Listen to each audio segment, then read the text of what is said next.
So let's go to Elijah Manier, a military and security analyst. He joins us now from Brussels. So, Elijah, let's start with your reaction to this news that we are getting from the Israeli military that Hassan Nasrallah has been killed in their attack on Beirut, on this residential area of Beirut overnight.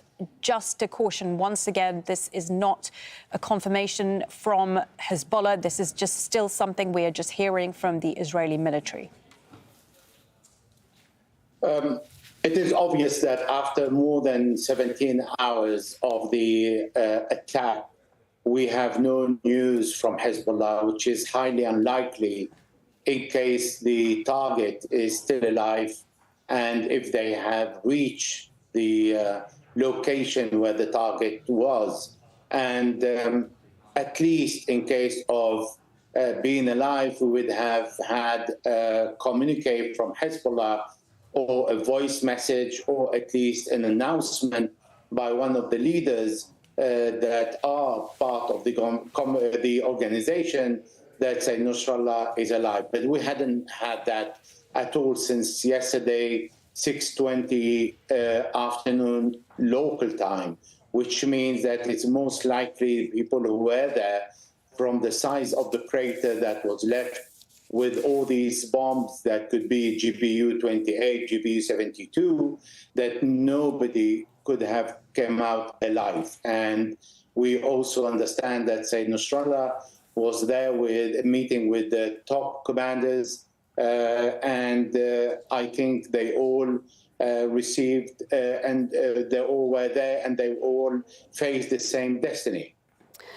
Just looking at another statement coming through from the an Israeli military spokesperson describing Hassan Nasrallah as one of the world's most influential terrorists. That's according to the Israeli military.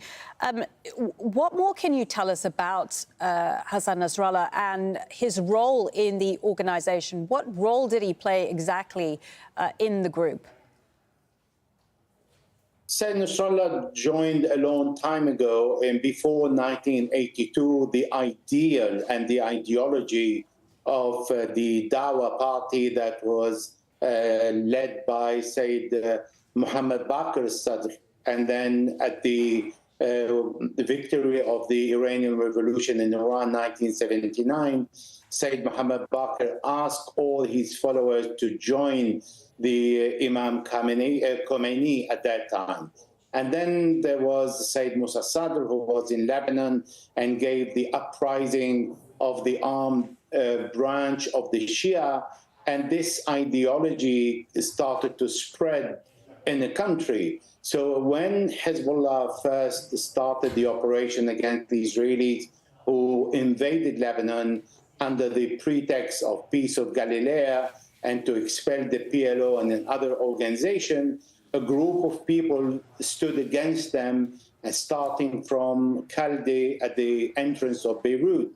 And after that, he joined the same organization that decided to fight the Israelis. When Sheikh Subhi Tfaili was selected as the first Secretary General and then was replaced by Sayyid Abbas Musawi, Sayyid Nasrallah went to Iran to study theology in Qom. And following the assassination of Sayyid Abbas Musawi in 1982 in the south of Lebanon, Iran asked him to return and to lead the organization that was a bit scattered.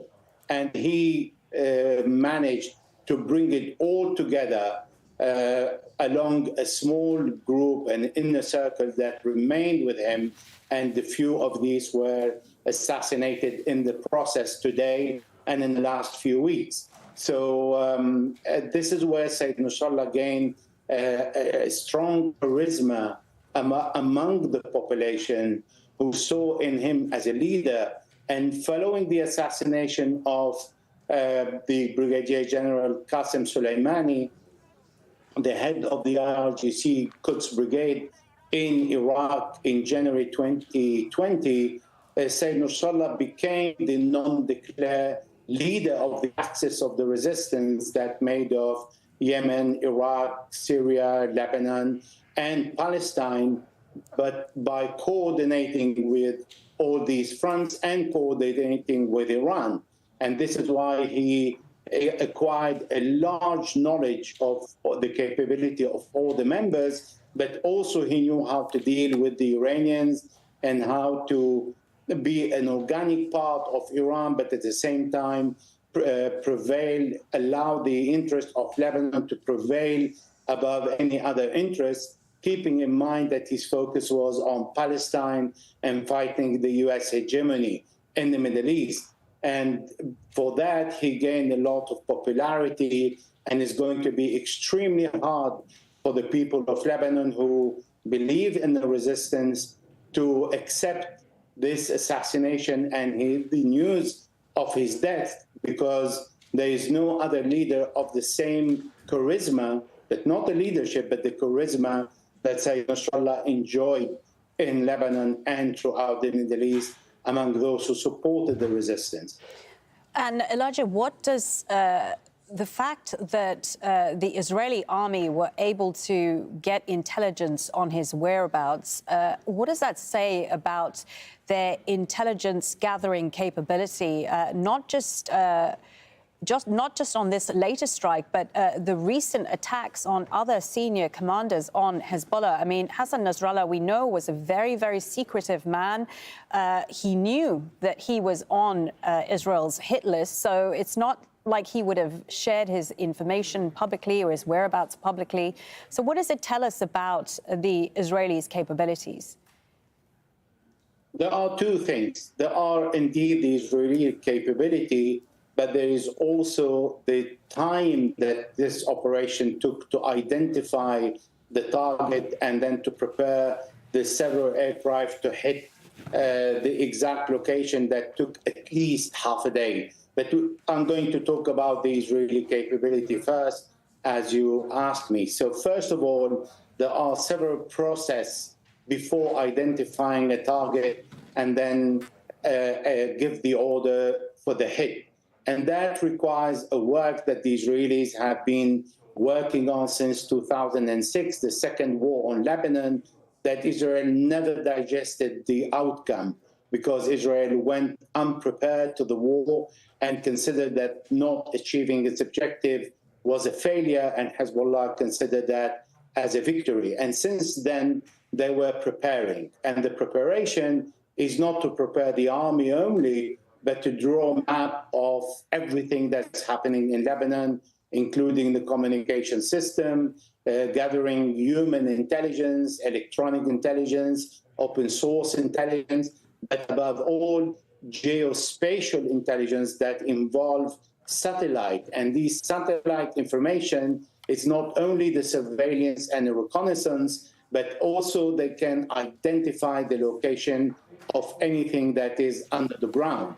And that is something that the satellite can offer today in its advanced capability to identify the hidden parts, but also capability that are very deep under the ground, and that with the support of the United States and with its technology. So it is not only monitoring the mobile phone, because Sayyid Nasrallah did not move with a mobile phone, and also his bodyguards, I've seen them a few times, they have a very close circuit communication, connected only to one another, and they were always present with him in a way where there is no outside interference or any frequency that can come out to be received. Therefore, the security around Sayyid Nasrallah that was known as a target, because again, when the Israelis started to target every single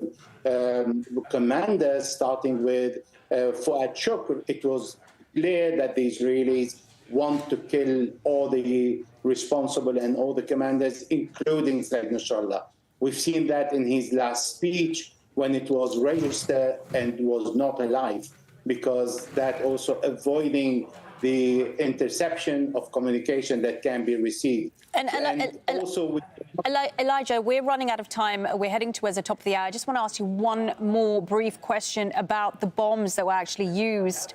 I understand they were bunker bombs, bunker buster bombs that we are discussing here that can weigh anywhere between 2,000 and 5,000 pounds, penetrate 30 meters of earth.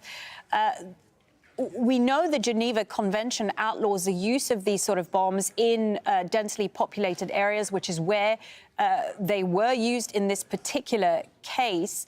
But, you know, the Israelis will continue to use the defense that, you know, this is justifiable because they've now managed to kill Hassan Nasrallah, the leader of Hezbollah, who they consider to be a terrorist. But legally, are they justified in the civilian collateral damage that has come as a result of this? Well, first of all, it's important not to focus on the assassination of Sayyid Nasrallah and his team only, but on the several buildings that have all disappeared under the ground with all the inhabitants. We're talking about several hundreds of people.